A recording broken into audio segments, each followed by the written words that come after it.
Peace. Good interview, man. Yeah. We got a lot of pertinent information out there for him. I appreciate you taking this time out to come upon Gully TV, the actual internet platform, though. Definitely, man. Appreciate it. Why Rocking don't with you, brother. You Why don't rocking with me. Appreciate it all. Why don't we go from the top? Why don't you introduce yourself and tell everyone your relevancy in regards to this film that you have coming out and who your father is. Hey, what's going on? I'm little Domencio, man. I'm Domencio's firstborn son. I was there, part of the way. I'm doing a documentary on my father's life and his legacy, and what got him, the rise and the fall, basically. That's pretty much what got me here, man. Not looking for anything. I started exploring this film world, just looking for answers, looking for the truth, and a little bit of closure. Right. For the most part, your father is known as, a street legend. There's a picture of a lot of Brooklyn heavyweights in Virginia Beach in maybe the early '90s, late '80s, early '90s, and your father is one of the guys you kind of like notice him. He has a presence about him. He has the white frame Porsche glasses on with the fila shit, headband, jewels. Yeah, he's a big part of the stories that's been handed down about the Brooklyn legends, and everybody for the most part has had their story told somewhat, except for Domencio. How do you feel about this long journey in regards to telling your father's story? Well, I feel like it took a real long time, and it was basically because I really wanted a real documentary. I wanted a real story. You know what I'm saying? I kind of wanted, I wanted it raw. I wanted it to the point where it's going to be clean and different from any other person coming out of the city's story. You know what I'm saying? So it had, and nobody can tell it better than me, only because I was there. You know what I'm saying? Like, I literally remember my father, and then once my father passed, I remember stories through my grandmother. I was a little grown for my age, as some, you know what I'm saying, as some would probably acknowledge. So I was in tune with everything, and then from the day my father died, I've always been intrigued with just what really happened and what it really was, and just the love I was receiving. It was like, what's going on? I got to get to the bottom of this, man. You know what I'm saying? It's bigger than me. Who did you speak to? Go ahead. No. I was just gonna say, and I'm sure it's others out there like myself. That's all I was gonna add. You said who did I speak with? Yeah, who did and in regards to producing this whole documentary, who did you get a chance to speak with from your father's era, associates, friends, etc.? Like, who did you get to converse with? Okay, so I got a chance to converse with all of the family, really. All of the family, but in terms of who people would kind of associate with him. So I spoke with Jimmy Henchman, you know what I'm saying? I got a chance to speak with Mike Tyson. I got a chance to speak with Frank Nitty, his right-hand man. I got some of his workers, some of his direct workers, some of his associates and soldiers in D.C., and I was able to pull footage and get a story from those brothers. When you say his right-hand man, Frank Nitty, was Frank from Brooklyn or was he from D.C.? Frank was from Brooklyn, man. So he was like his top worker, man. He ran all the spots for Pop Dukes in New York. So I grew up with him like an uncle to me. So I was able to get a lot of deep down raw shit from him, which he didn't even want to tap into, just because it's been so many years and a lot of people just ventured on to other things. But you know what I'm saying? They for Pop Dukes, a lot of people felt like obligated, like, nah, we got to get your pops the truth. He was, You know what I'm saying? He fucked with Supreme from Queens. He fucked with Black Jug. He fucked with Mike, like everybody, and they respected him. Not fuck with him on, you know, how other people might fuck with people nowadays, but just off real love and muscle. You know what I'm saying? Right. It contained within the documentary, of course. How old was your father when he passed away? My pops was 28 or 29. I'm not sure, but he was 28 or 29. Yeah, he made a big fucking mark for him to yeah, for his 20s and shit. Like, yeah, I didn't. Yeah. Damn. Yeah, to live on for, you know what I'm saying? We're now, 20, 30 years in, and for his name to still be relevant and people still want to know about him, and which me is that's like you said, bro. That speaks for itself. That speaks in volumes. Is there a specific misconception that your documentary will clean up about your father? Something that people got fucked up? Yeah, absolutely. I think the misconception, a big one that I'm going to clear up is how he got killed and what it was about. I think a lot of people got the wrong story. So you know, we tapped into that just to give people, you know, the real deal about how it really went down from people that was right there. Like, you know, everybody that's you know, that's far out, they think it's and they heard from other people, they think it's something that it wasn't. So I think I really cleared up that misconception with the documentary. Do you actually go and visit the actual scene where your father was killed at? Yeah. Well, I visited shooting this documentary. I went there.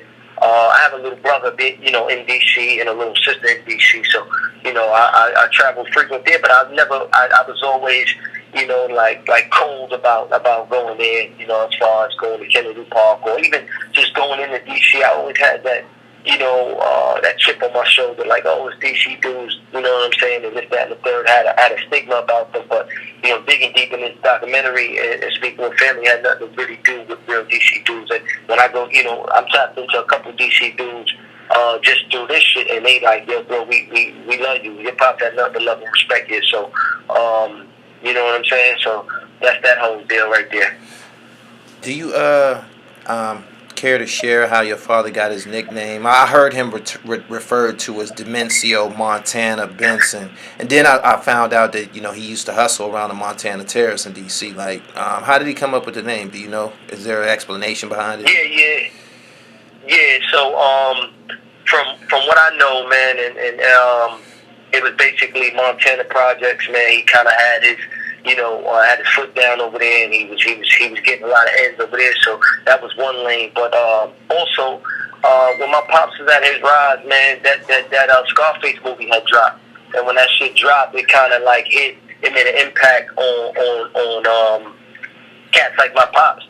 You know what I'm saying? The whole Montana get money, shoot, you know, bust his gun and do all that. So that had impact on my pops, man. And just touching on like, touching on them bricks of coke, that kind of had him feeling like he was Montana. You know what I'm saying? Untouchable, almost so to say. You know what I mean? There's this. The first time that I heard Domencio's name was during the course of watching a documentary about the real 50 Cent. And I think that was the first time that I seen pictures of him also. Does your documentary share the or give some type of footnote to the incident that was mentioned in the real 50 Cent documentary? Hey, Gully, man, one thing I say about you, man, you ask all the right questions, brother, and that's something that definitely cleared up in this documentary. I definitely touched on all of that, and we cleared that story up as well.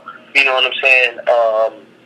We definitely shed light onto that and how that happened and what it was about and how it ended. So that's definitely being touched. Okay. You know what I'm saying? In that documentary, there's a picture of your father, and he's sitting in a wicker chair, and he's flanked by two guys. You know the picture I'm talking about?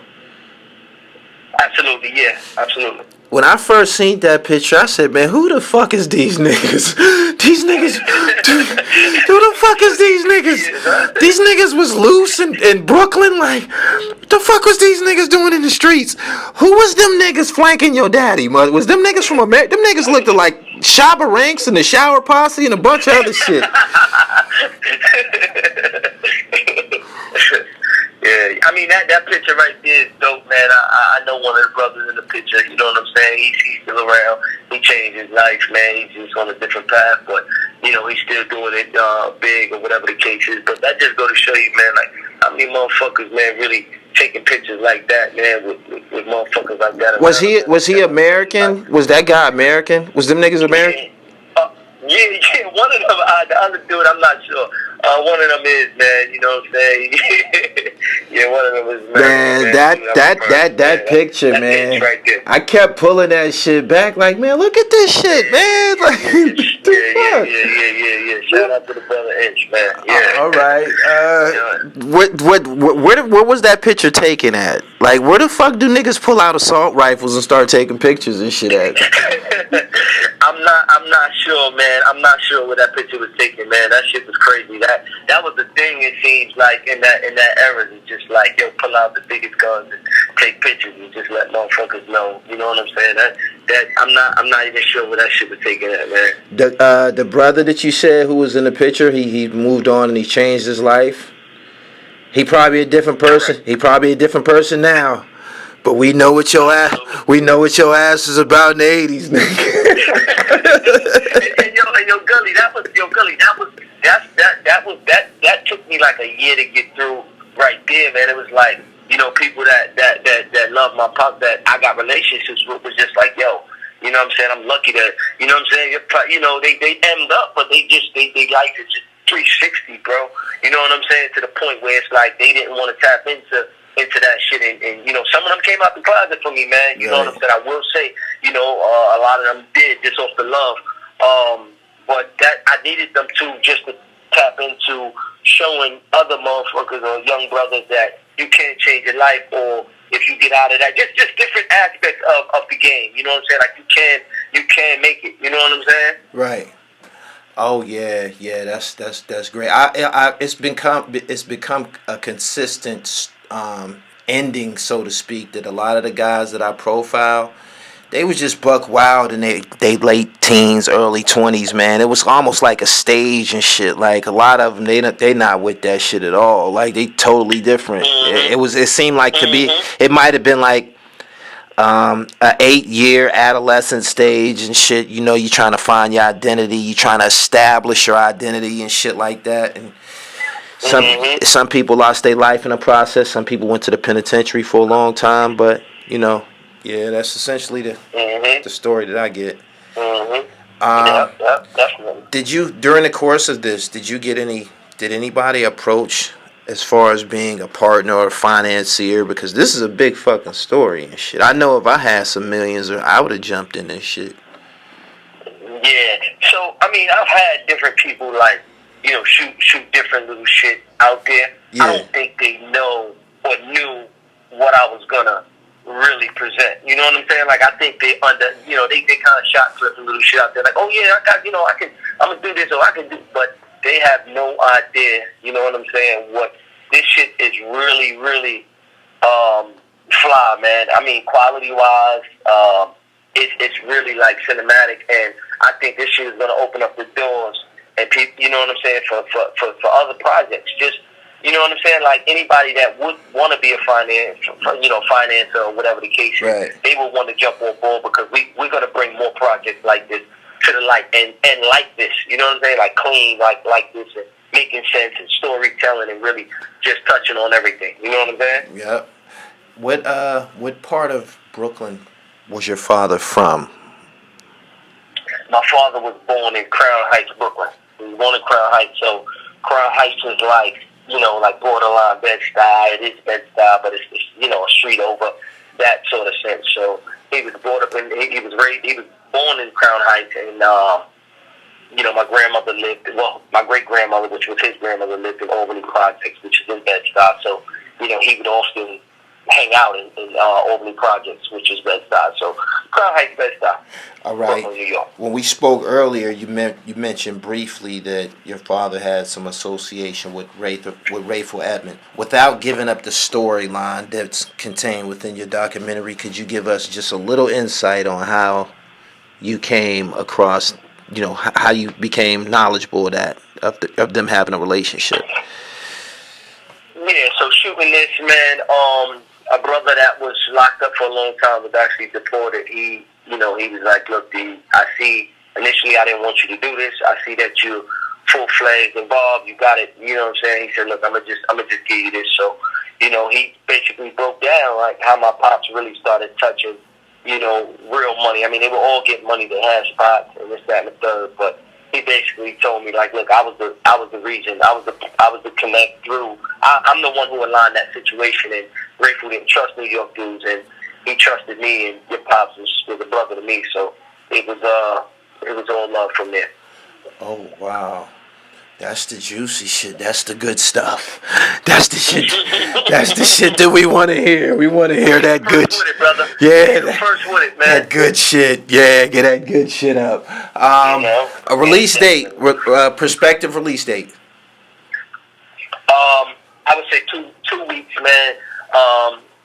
From this day we're talking right now, from this Sunday, I would say 2 weeks top, brother. Like I said, it's done.